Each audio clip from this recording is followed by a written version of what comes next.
तो बच्चों चलिए प्रश्न देखते हैं। प्रश्न सिद्ध कीजिए एफ एक्स बराबर साइन एक्स से प्रदत्त फलन अंतराल 0 से पाई में न तो वृद्धिमान है ना ही ह्रासमान है। हमें यहाँ से यह सिद्ध करना है। तो इस प्रश्न को करने हेतु हमारे पास यहाँ से हमारी मुख्य अवधारणा कार्य करेगी।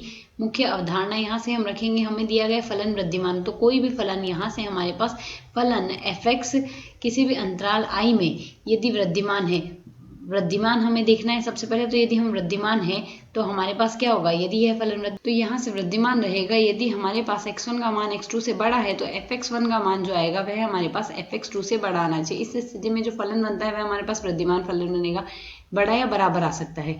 ठीक इसी प्रकार यदि हम यहाँ से ह्रासमान फलन ले तो कोई भी फलन हमारे पास ह्रासमान फलन होगा यदि हमारे पास यदि x1 का मान x2 से छोटा है व fx1 का मान अभी भी fx2 से बड़ा या बराबर आ रहा है। इस स्थिति में यह फलन जो आएगा वह हमारे पास ह्रासमान फलन आएगा। तो इस स्थिति में यदि हम यहाँ से देखें, हमारे पास fx बराबर साइन एक्स दिया गया, fx बराबर यदि साइन एक्स दिया गया तो इस फलन का यदि हम यहाँ से ग्राफ बनाएं तो इस फलन का ग्राफ बनाने के लिए यहाँ से हम देख सकते हैं, यहाँ से यदि हम यहाँ पर fx ले और यहाँ से यह हम x अक्ष के लिए फलन ले, यहाँ से x अक्ष की अक्ष ले, तो यहाँ से साइन एक्स का जो ग्राफ बनता है वह हमारे पास कुछ इस प्रकार बनेगा। तो यहाँ पर यह 0 का मान होगा, यहाँ से यह हमारे पास पाई का मान होगा और यहाँ से यह हमारे पास 2 पाई का मान होगा। ठीक इसी प्रकार यह अधिकतम जो मान आ रहा है वह पाई बट्टे 2 पर आएगा और यहाँ से आएगा न्यूनतम मान हमारे पास 3 पाई बट्टे 2 पर।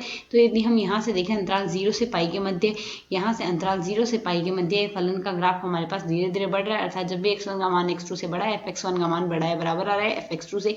ठीक इसी प्रकार पाई बट्टे 2 से पाई के मध्य यह ग्राफ पुनः नीचे की ओर गिर रहा है, अर्थात हमारे पास यहाँ से हम कह सकते हैं fx बराबर साइन एक्स जो है वह हमारे पास fx बराबर जो साइन एक्स आया है वह हमारे पास अंतराल 0 से यदि देखें यहाँ पर तो 0 से पाई बट्टे 2 के मध्य तो हमारे पास निरंतर यह, तो यहाँ इस अंतराल में तो हमारे पास वृद्धिमान फलन है। ठीक इसी प्रकार यदि हम अगले अंतराल में देखें अर्थात पाई बट्टे 2 से पाई के मध्य देखें तो यह हमारे पास निरंतर ह्रासमान आ रहा है, यह लगातार धीरे धीरे नीचे की ओर गिर रहा है, तो यह हमारे पास यहाँ से ह्रासमान आ रहा है।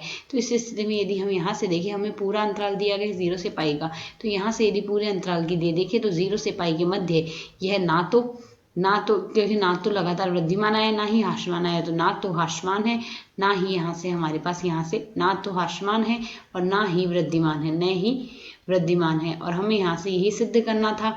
अतः आशा है समझ आया। धन्यवाद।